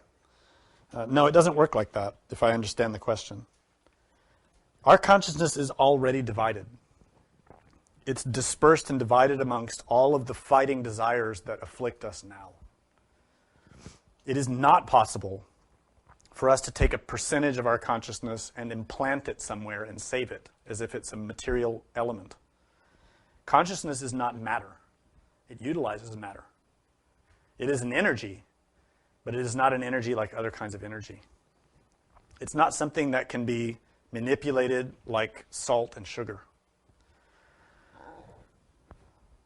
What one has to do is learn how to work with the laws of nature. Instead of trying to break the laws or trick the laws, we have to learn to work with them. You cannot trick Divine Mother Nature. You cannot trick your own inner Divine Mother and your own inner being. They're the ones who apply the law to you. So if you want to somehow advance yourself into the next level, then follow their guidance. And what they will tell you is simple. Behave better. Wake up. Transform your energy. Be a better person. Stop making these mistakes you've been making for centuries. And if you follow their guidance, you won't need any kind of trick, dividing yourself like some comic books try to tell us that we can do. Any other question? What is the relationship between the essence and the sexual energy? What is the relationship between essence and sexual energy? That's a very interesting question, and it depends on the level of teaching that you're receiving as to the answer you will receive. Since this is a class about Tantra, and specifically about Tantric methodology, I'll give you the answer according to Tantra. According to Tantra, sexual energy is the same thing as consciousness. That's why in Tantra, if you read any scripture from Tibetan Buddhism or from Hindu Tantra, real Hindu Tantra, they use terminology, words that can be translated either way. Vidya, in Sanskrit, is the vital essence, the energy, which relates to the mind, and it also relates to sex. In Hinduism, that's what they often use. Also, ohas, which also has a psychological and a physical aspect related with sexual energy and mind. Also, there's a few other terms like that in Sanskrit. It's very complex. In Buddhism, the most important term is bodhicitta. We even talked about this word a lot and it has levels of meaning. But in the tantric level, bodhicitta means sexual energy. Bodhicitta is psychological. Strictly translated, it means awakening mind, similar to ohas in Sanskrit. Bodhicitta means Christ mind. It is the type of mind, type of consciousness that seeks to serve others, and it is very cognizant, bright, and awake. Its chief characteristic is dual, has two aspects. The first is compassion, conscious love. That conscious love is empowered by its second aspect, which is wisdom, knowledge of the emptiness, prajna. That's the meaning of bodhicitta. So that is psychological. But bodhicitta itself, as matter in the body, is sexual energy. This is why when you study tantric scriptures, they state the bodhicitta must be retained, transformed, brought up the spine to the brain. That is not talking about the intention to save others. It's talking about sexual energy. So what that means, in essence, is if you waste your sexual energy, you're throwing away the way to awaken consciousness. This is why the black magicians, the demons, the black tantrics, use the orgasm as a method to awaken consciousness negatively. There's a polarity here. You can awaken positively, you can awaken negatively. Both condition or modify or affect consciousness. When you follow the method of Black Tantra, which utilizes the orgasm, you take that power of orgasm, which is psychological and material, and you condition consciousness with lust, with pride, with envy, with gluttony, with greed. And that person awakens powers. They awaken consciousness in hell. The white tantric retains the sexual energy, purifies the mind, and uses that power to awaken consciousness unmodified by lust, by greed, by gluttony, by fear. They become an angel, a Buddha, a master. So these are the two differences. Both depend on sexual energy. And that's not only the energy used in the sexual act, but the sexual energy that's used from moment to moment. It's the most powerful energy in us. It is not just in the glands. That energy affects our entire organism and our entire psychology. The root modifier or manager of sexual energy is the pineal gland, which is in the center of the brain. That demonstrates and proves its psychological component. And notice, when sexual energy is active, your mind can't think of anything else. Because the sexual energy in the mind can never be separated. Thus, if you want to free your mind from suffering, you have to free your sexual energy from lust. Simple. Another question? If someone has taken their own life 4 years ago, and as a result of that someone has awakened their consciousness, can their suicide be seen as a sacrifice in some cosmic sense? Can I be sent to free her since our true nature is timelessness? I'm not sure, again, if I understood this question. I believe that it's asking if someone has died and after death awakened consciousness, can someone here help them? Is that the question? More or less? No, yeah. Can the person that awakened the consciousness go there and free her since our true nature is timeless? Okay. Well, this is a pretty complicated question, but I'll try to answer it as best I can. Once someone has died, the physical body is separated from the consciousness. In the vast majority of cases, the dead person has no cognizance of being dead, as I explained. Furthermore, they are not the person that we think they are, because their personality is no longer connected to them. So if it was our friend named Mary, who we grew up with and went to school with, Mary, that student who had all those ways of talking and thinking and believing and acting, Mary's gone. Personality is dead. What's in hell is the mind-heart, which may have another name, totally different way of perceiving, We may not even recognize them. Also, that Mary is not one person like us. We are not an individual.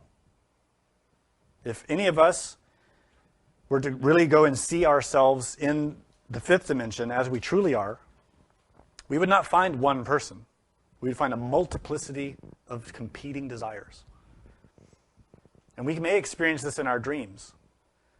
When we look different, we are different, we have a different name, different way of behaving. We are not this person here and now. What we experience here and now is the personality, the mask for those competing wills. In the astral plane, we are a multiplicity. We are not one person. So it becomes very difficult to say, I want to go into the world of the dead and talk to my mother or talk to my wife who died. This is not easy. It depends on which aspect of that person you're going to attempt to approach. If the personality hasn't fully decayed yet, if the person was buried, not cremated, the personality may still be around. You can go talk to the personality, but that's not really them. Or you can go into the astral plane and talk to their pride or their lust or their attachment to you, but that's also not really them. So it's a tricky question. Furthermore, can you help them? Yes, because in the heart of all of that is a consciousness, but it is asleep.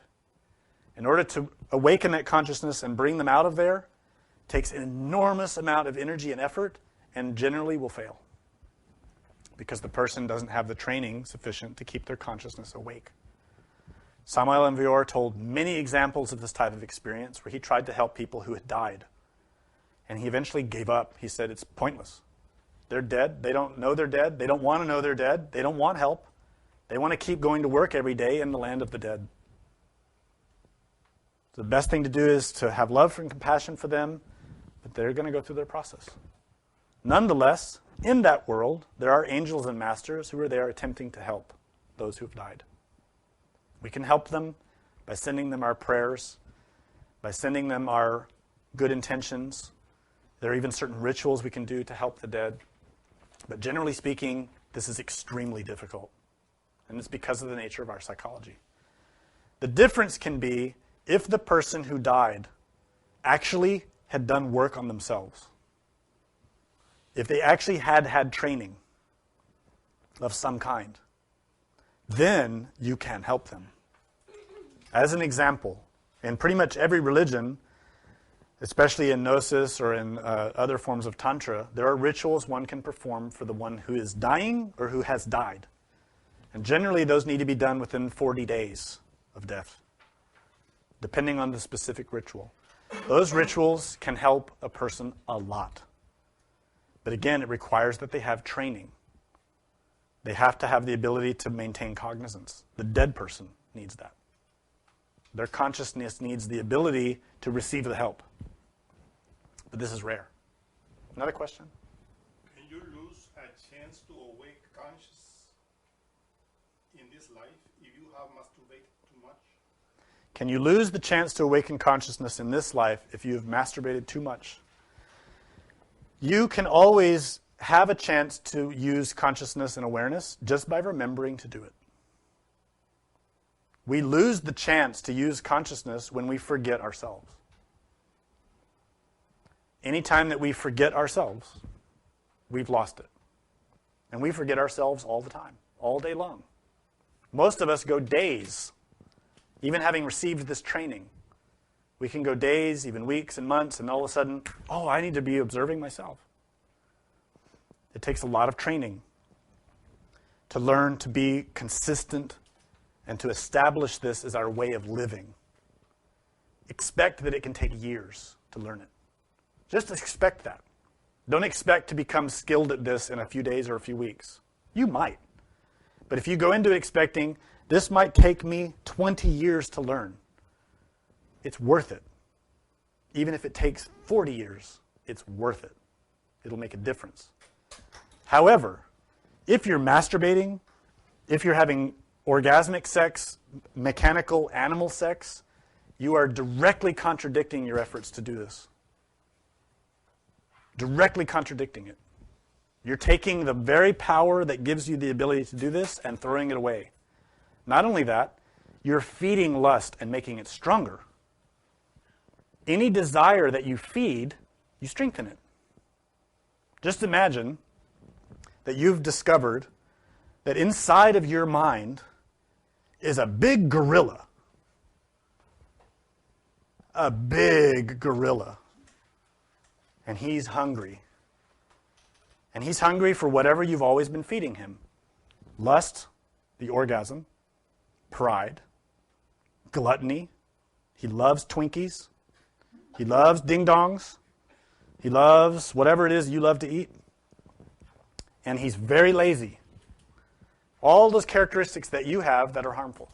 But the main one is lust in all of us. So you've heard this teaching now and you think, oh gosh, I really want to try this. I want to stop wasting my energy feeding that gorilla. I want to save that sexual energy for divine purposes. I'm tired of suffering. I want to awaken and experience reality. I want to see the truth. I want to talk to God. I want to talk to a master. I want to see the real thing. I'm tired of this. Well, I'll tell you, the gorilla is going to get real mad. Real mad. And real hungry. And he will do everything in his power for you to feed him. It is very difficult, especially in the beginning. This is why it's so important in the first place, as the scripture stated, study, reflect, and meditate. Study the teachings a lot. You need to learn to train yourself, to really understand it, to have deep conviction about it. This cannot be something superficial. If it's superficial in you, you won't stick to it. I guarantee it. You need to understand it with your heart, not the intellect, with your heart. When you get it in your heart, and you know it, then you'll look at that gorilla and say, why would I feed you? You're an animal, a beast in my mind who only makes me and everyone else suffer. Why would I make you stronger? Why would I give you that energy that you want me to give you? The orgasm, chocolate cake, whatever it is we indulge in, we're gluttonous about, or we want to feed and nourish in ourselves egotistically. You can eat chocolate cake. Don't say I'm not trying to take you away from your favorite sweet. Unless it's gluttonous. And then you should consider it. The point is, any behavior that you engage in and you feel in your heart, I know it's wrong, you need to stop. That's really what this is all about. Wouldn't it be nice to have a life in which you didn't feel regret? Don't you wish you could look around your life, your mind, and say, I truly have done my best. I was tempted, but I didn't give in. Well, it's up to you. It's your choice. In every event you face in your life, it is your choice. Nobody forces you to have the orgasm. Nobody forces you to be angry, to be arrogant, to be envious, to be gluttonous or lazy. You choose. That's what this is all about. Your choice. You're free to do what you like. Just understand the consequences. Guilt, remorse, they're up to you. Those happen because the consciousness is in pain. When we do something we know we shouldn't do, we hurt ourselves, and that's that regret, that feeling in the heart, I shouldn't have done that. But you did. Learn from it. Don't repeat it.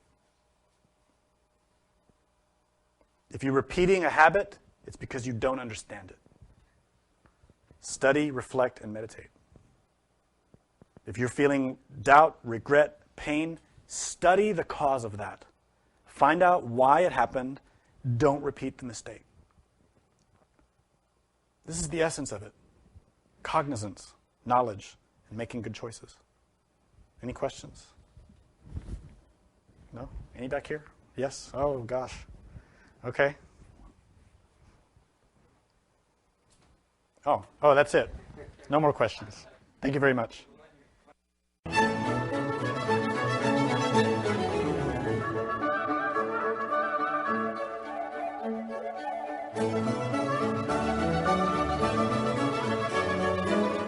To learn more about what you learned in this lecture, we invite you to explore the books published by Glorian Publishing, available from booksellers worldwide. You may also be interested in online courses or upcoming retreats, all of which you can learn about at GnosticTeachings.org. All of this has been made possible by the financial support of listeners like you. Will you help others to benefit from this knowledge? Most spiritual schools recommend a donation of $10 to $20 per lecture. Every donation helps. Make a donation now at GnosticTeachings.org. Thank you. May all beings be happy. Señor.